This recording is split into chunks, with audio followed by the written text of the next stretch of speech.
मानते हैं कि वो पहला इंसान जो अमर होगा वो पैदा हो चुका है और हमारे ही बीच कहीं है। इसे वो इस तरह एक्सप्लेन करते हैं कि पिछले 200 सालों में हमने एक एवरेज ह्यूमन लाइफ स्पैन को डबल कर दिया है।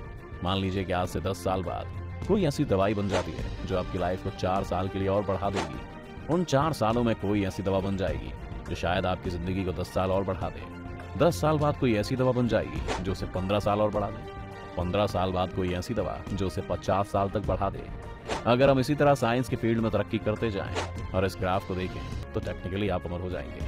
अमर होने के साथ कई सारी परेशानियां भी आती हैं, लेकिन अमर होने के साथ एक परेशानी ये है कि आप बायोलॉजिकली तो अमर हो जाएंगे ताकि आपको कोई बीमारी ना मार सके, लेकिन रोड एक्सीडेंट्स या फिर बिजली गिरने जैसी चीजें आपको मार सकती हैं। और मान लेते हैं कि लोगों के लिए कार एक्सीडेंट में मरने की संभावना 1 लाख में एक बार है, लेकिन अगर आप अमर हैं तो आप लंबे वक्त तक जी सकते हैं।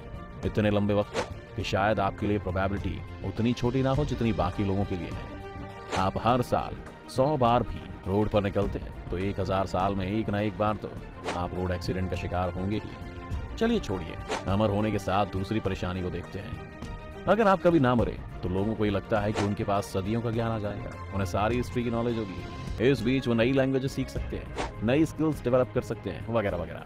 लेकिन क्या आप जानते हैं कि हमारे ब्रेन का साइज लिमिटेड है, यानी वो कुछ ही इंफॉर्मेशन स्टोर कर सकता है।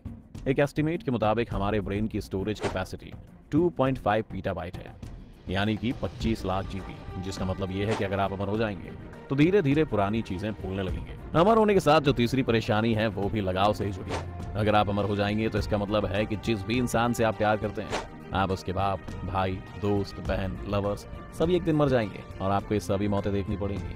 आप जितने भी नए दोस्त बना लें या नए लोगों के साथ रह लें, वो भी एक दिन आपको छोड़कर चले जाएंगे। अमर होने के साथ जो अगली परेशानी है वो ये है कि तब आप क्या करेंगे जब आपको कोई ऐसी बीमारी हो जाए जिसका कोई इलाज ही ना हो। आपको उस बीमारी के साथ जिंदगी भर रहना होगा। हो सकता है आप उससे मरे ना, लेकिन वो बीमारी आपको परेशान तो जरूर करेगी और हो सकता है कई बार आपको बहुत सा दर्द और काफी तकलीफ का भी सामना करना पड़े। एक आखिरी परेशानी जो अमर होने के साथ है वो है पैसा। अगर आप अमर हो गए तो शायद आपको पैसा कमाने के लिए जिंदगी भर काम करना पड़े। अगर हम ये भी मान लें कि चलिए आपके पास अभी सरकारी नौकरी है और आपको जिंदगी भर की पेंशन सरकार ने प्रॉमिस कर रखी है, लेकिन दिक्कत ये है कि वो पेंशन कभी ना कभी खत्म हो जाएगी। और अगर खत्म भी ना हो तो क्या उस पेंशन के पैसे की वैल्यू हमेशा सेम रहेगी?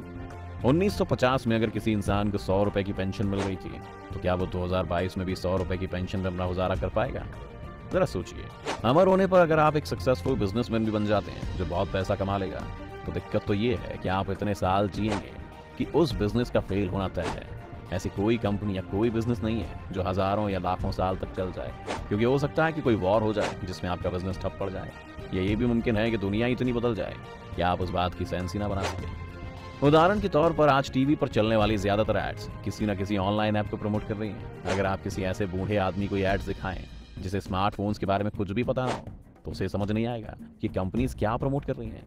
यानी आपके आइडियाज और आपकी नॉलेज भी एक वक्त के बाद आउटडेटेड हो जाएगी। तो आप देख सकते हैं कि अमर होने के फायदे से ज्यादा नुकसान ही है।